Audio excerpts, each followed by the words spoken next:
Hey everybody, it is a nasty rainy day here in San Antonio, Texas. It's about 301, which doesn't happen a lot, but I figure instead of going flying, today would be a good day to go over the different aircraft I've flown, the hours that I have, and how I plan to reach my goal of flying 25 different aircraft. Welcome to One Rusty Pilot. So here is a very brief history of my flying career. It actually started at the Air Force Academy where I was a glider instructor pilot. I knew I loved flying from the very beginning, and I knew I loved to teach. And so being a glider instructor was a dream come true, right? 18, 19, 20-year-old kid teaching people how to fly, turning them loose on solos. You don't hear about that much. Then obviously after graduation, I went and got my private pilot's license flying Cessnas. Then I went to pilot training where I flew the trusty T-37, which means I'm an old guy because I flew actually through the tweet. Then I went to T-38s, the fighter bomber track. Then I was a first assignment instructor pilot, so I was FAPed. So I got a lot of hours in the T-38A, and I was actually one of the very first people in the Air Force to fly the T-38C. And at one time, I was number 2 on the person who had the most hours in the Air Force in the T-38C behind the test pilot who flew. After T-38s, I got assigned the F-15, which was wonderful, loved it. World's greatest air superiority fighter. Easy to fly, hard to employ, was how I described the F-15. After that, I did a stint in MQ-9s supporting OEF, and then I left active duty and went into a non-flying job in the reserves. So here is my total time. It's about 2,600 hours. So I have 76.5 hours in the Schweitzer SGS-233 and the AS-21 gliders at the Air Force Academy. 973 hours in the T-38A/C, both variants. 518.9 hours in all variants of the F-15. 838.6 hours in the MQ-9. I have 6 in the Apollo Fox in civilian flying. I have 3 in the Marianne from a exchange I did with the French Air Force Academy. 86.3 in Cessnas. 88.4 in the T-37. 4.6 actually in the F-16, where I did a little introduction to the F-16 when I was a T-38 instructor pilot. Instructor time total is 746.9 in the T-38A, the T-38C, and the MQ-9. 759.4 combat support hours in the MQ-9. 66.9 night hours, 7.9 NVG, and 156.3 instrument time. So I have more instrument time than many people have total time. So there's actually a few other aircraft that I've flown. I've been at the controls, but I didn't log the time.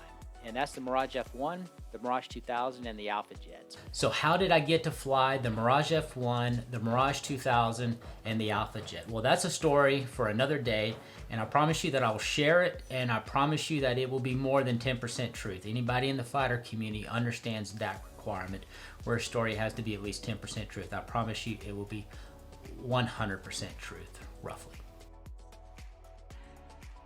So as I thought about this goal of flying 25 different aircraft, I decided to take a very precise approach of what is considered to have flown an aircraft, right? I didn't consider I was just in the airplane as a passenger or in the airplane if I was just at the controls, right?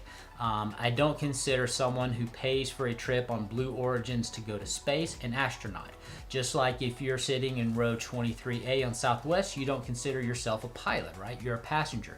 So to be very precise on the aircraft that I've flown, I decided I was gonna have to do the takeoff, the in-flight portion, and the landing. I didn't necessarily have to be fully qualified in the plane, right? It could be when the instructor's sitting beside me, but for me to have flown the aircraft, I had to do all 3 portions, takeoff, landing, and the in-flight portion. So with that being narrowed down, now let's go look and see how many aircraft that I have currently flown. So there's also one thing to note is that what is considered a different aircraft? Is a Cessna 152 different than a Cessna 172, or is that just the same aircraft? So I looked at and I considered it a different aircraft. Is there substantial differences in terms of seats, flight characteristics, checklist, or if it requires an additional supervision or checkout from an instructor? So that means they would be different because you do have to study additional things because they are slightly different aircraft. They fly differently. even though they're very similar, but also if an instructor has to check you out in it, then I would consider those different aircraft.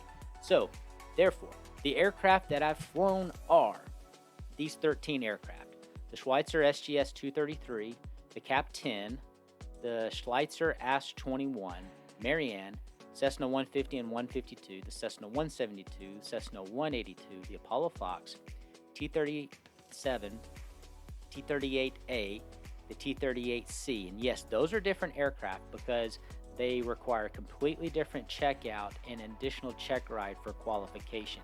And there was some of us at the same time that were actually qualified to teach in both, and some that was only qualified to teach in one or the other. So those are different aircraft. F-15 A, B, C, and D, and the MQ-9.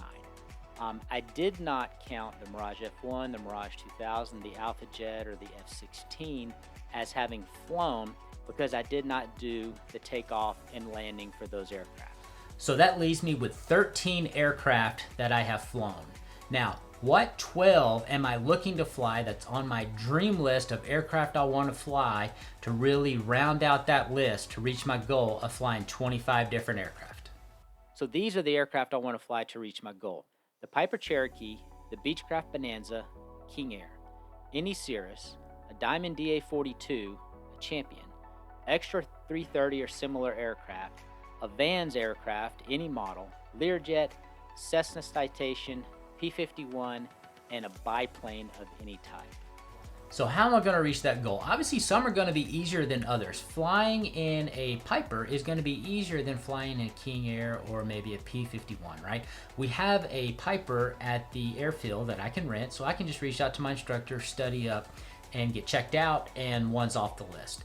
But others are going to be hard, so I'm going to have to be patient, and I'm going to take advantage of opportunities that arise, but it's also going to cost a good bit of money.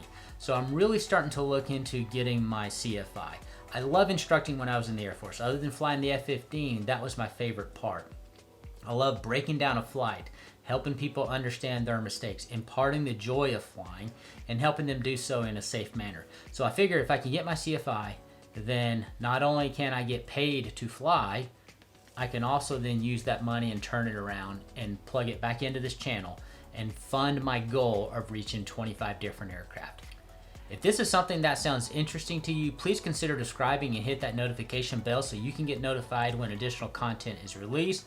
But also by doing so, you'll be able to follow me as I try to reach my goal of flying 25 different aircraft. Thank you for joining One Rusty Pilot.